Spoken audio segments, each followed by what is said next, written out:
அடுத்ததாக பேச்சாளர் ஹேமலதா. மனம் மனம் ஹேமலதா.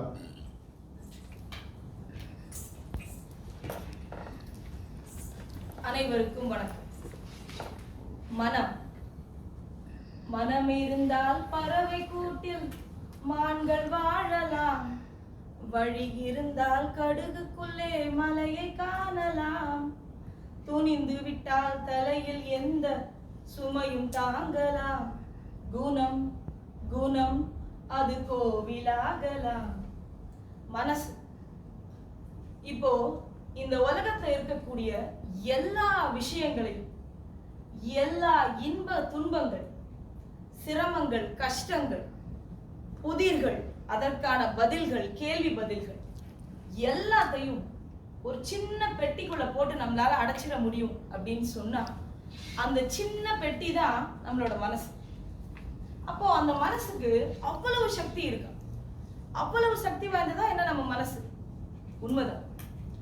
கற்பனைக்கு எட்டாத பிரம்மாண்டம், அண்டங்கள் யாவும் கடந்த பிரம்மாண்டம்.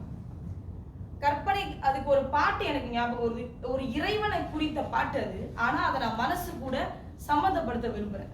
கற்பனைக்கு எட்டாத பிரம்மாண்டமே அண்டங்கள் யாவும் கடந்து உருவமற்ற அருவமேன்னு. மனசுக்கும் உருவம் கிடையாது, அது ஒரு அருவம் தான். ஆனா அதுக்கு சக்தி மிக மிக அதிகம். இப்பேற்பட்ட மனசை எப்படி பிரிக்கிறாங்கன்னு பார்க்கலாம். ரெண்டா பிரிக்கிறாங்க. எப்படி அப்படின்னா, உணர்வு மனம், ஆழ்மனம், ரெண்டா பிரிக்கிறோம்.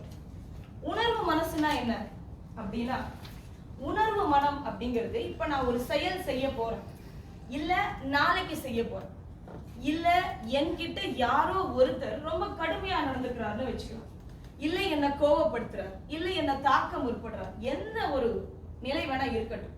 இப்போ அந்த மனிதனை நான் எப்படி எதிர்கொள்றேன், என்னுடைய செயல்பாடுகள் எப்படி இருக்கு, என்னுடைய எண்ணங்கள் எதிர்மறையா இருக்கா நேர்மறையா இருக்கா, இதையெல்லாம் முடிவு செய்யறதுதான் என்னுடைய உணர்வு மனம்.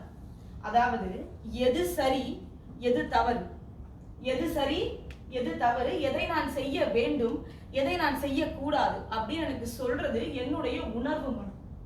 அதை கேட்டுதான் நான் நடந்துக்கிறேன். அப்போ உணர்வு மனம்ங்கிறது ஒரு கதவு மாதிரி. இங்க ஒரு கதவு மாதிரி இருக்கு. எதுக்கு அந்த கதவு? ஏன்னா ஆழ் மனசுக்கு செல்லக்கூடிய தகவல்களை உணர்வு மனம் தான் கட்டுப்படுத்துது. இப்ப ஆழ் மனசுக்கு என்ன தெரியும் அப்படின்னு பாத்தீங்கன்னா, ஆழ் மனசுக்கு ஒண்ணுமே தெரியாது. அது குழந்தை மாதிரி, பச்சை குழந்தை மாதிரி தான் நம்மளோட ஆழ் மனசு. ஆனா சக்தி எதுக்கு அதிகம்னு பாத்தீங்கன்னா, ஆழ் மனசுக்கு தான் சக்தி அதிகம். அது உணர்வு மனத்திலிருந்து வரக்கூடிய கட்டளைகளை மட்டும் எடுத்து அப்படியே செயல்படக்கூடியது. ஒரு தாய் கிட்ட இருந்து குழந்தை எப்படி கட்டளையை வாங்கிக்கும் அந்த மாதிரி.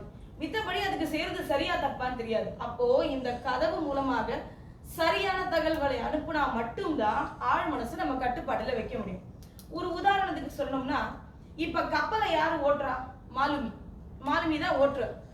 அவர் கொடுக்கிற கட்டளை படிதான் கப்பல் ஓடும் இல்லையா? இப்ப ஆனா அவருக்கு என்ன தெரியும்? ஒரு மாலுமிக்கு எல்லாமே தெரியும். கப்பல் எந்த திசையில போகணும், எப்படி போகணும், எங்க நிறுத்தணும், எப்ப அந்த கப்பல் திரும்ப கிளம்பணும், எந்த பக்கம் போக கூடாது, எப்படி போனா அது கீழே முழுகிடும், எல்லாமே அவருக்கு தெரியும். அப்ப அவர் கொடுக்கிற கட்டளையை ஏற்று யாரு ஓட்டுறா? அடித்தளத்துல இருக்கக்கூடிய பணியாட்கள். அவங்க அந்த இயந்திரங்களை செலுத்துறதுனாலதான் அந்த கப்பல் போகுது.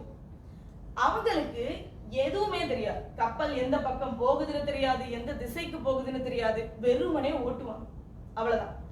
இப்ப அந்த மாலுமி தான் உணர்வு மனம், அந்த பணியாட்கள் தான் நம்மளோட ஆழ் மனசு.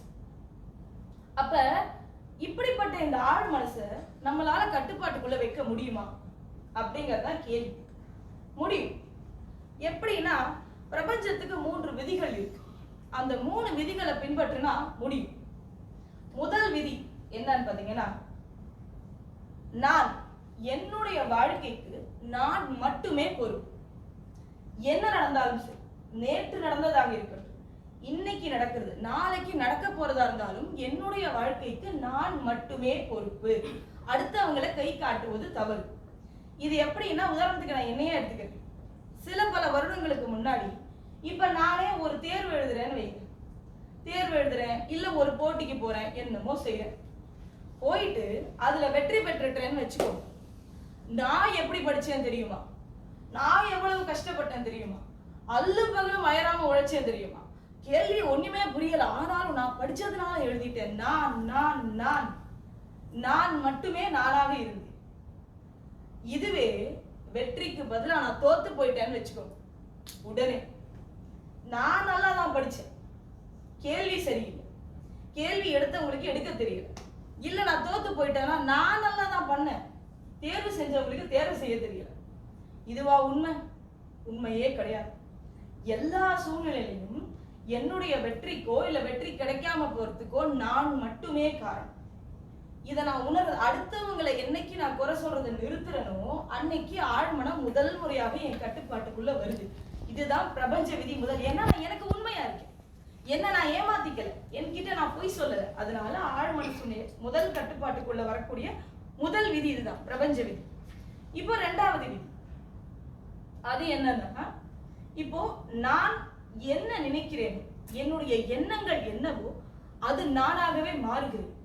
நான் என்ன நினைக்கிறேனோ அப்படியே நான் மாறுகிறேன். விவேகானந்தர் சொல்லியிருக்காரு இல்லையா, உன்னுடைய எண்ணங்கள் என்னவோ நீ அதுவாகவே மாறுகிறாய்.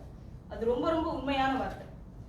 ஒரு உதாரணத்துக்கு இப்போ நானே இருக்கேன். இப்போ என்னை பொறுத்த வரைக்கும் ஒரு காலத்துல நான் என்ன நினைச்சிட்டு இருந்தேன்னா, எனக்கு ஒருத்தரை பிடிக்கல அப்படின்னா எனக்கு பிடிச்சவங்க இருப்பாங்கல்ல, அவங்க கிட்ட போயிட்டு இவங்களை பத்தி புரணி பேசுறது நிறைய பண்ணியிருக்கேன்.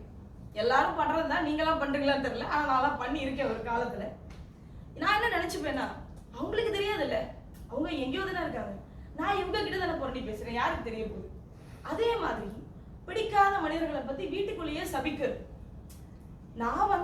நான் நல்லா இருப்பேன், என் குடும்பம் நல்லா இருக்கும், ஆனா இவன் என்னை கஷ்டப்படுத்திட்டான்ல, இவனுக்கு ஏதாவது ஒண்ணு நடக்கும், அவ என்னை இப்படி பண்ணிட்டா, அவளுக்கு ஒண்ணு நடக்கும். ஆனா நான் நினைக்கிறது எனக்கு மட்டும் தானே தெரியும், வேற யாருக்கும் தெரியாது இல்லையா. இந்த எண்ணங்கள் இருக்கு இல்லையா, அப்படி கிடையாது. இப்போ ஒரு உதாரணத்துக்கு சொல்லணும்னா, இதை ஒரு தண்ணி தொட்டியா உருவகப்படுத்திக்கும். இப்போ நம்ம வீட்டுல தண்ணி தொட்டி இருக்கு, தண்ணி தொட்டி முழுக்க அசுத்தத்தை நிரப்பிட்டோம்னு வச்சுக்கோங்க. கீழே குழாயை திறந்தா எனக்கு சுத்தமான தண்ணி வரும்னா எப்படி வரும்? அசுத்தமான தண்ணி தான் வரும்.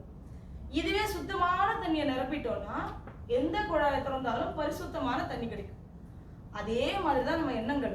நான் தீய எண்ணங்கள், அடுத்தவனை சபிக்கிறது, அவன் நல்லா இல்லாம போகணும்னு சொல்லி நினைச்சுக்கிட்டு நான் மத்தவங்களுக்கு முன்னாடி நடிக்கிறேன் அப்படின்னா, இப்போ இந்த வாயை பல் துலக்காம இருக்கேன்னு வச்சுக்கோங்களேன், என் வாய் நாரும், நுகரும் கருவி இதோ இங்க இருக்கு. ஆனா என் வாய் நாடுறதை என் மூக்கால கண்டுபிடிக்க முடியாது, ஆனா என்னை சுத்தி இருக்கிற எல்லாருக்கும் தெரிஞ்சிடும். அதை போலவே என் புத்தியில நான் போடக்கூடிய தீய எண்ணங்கள், தீய எண்ண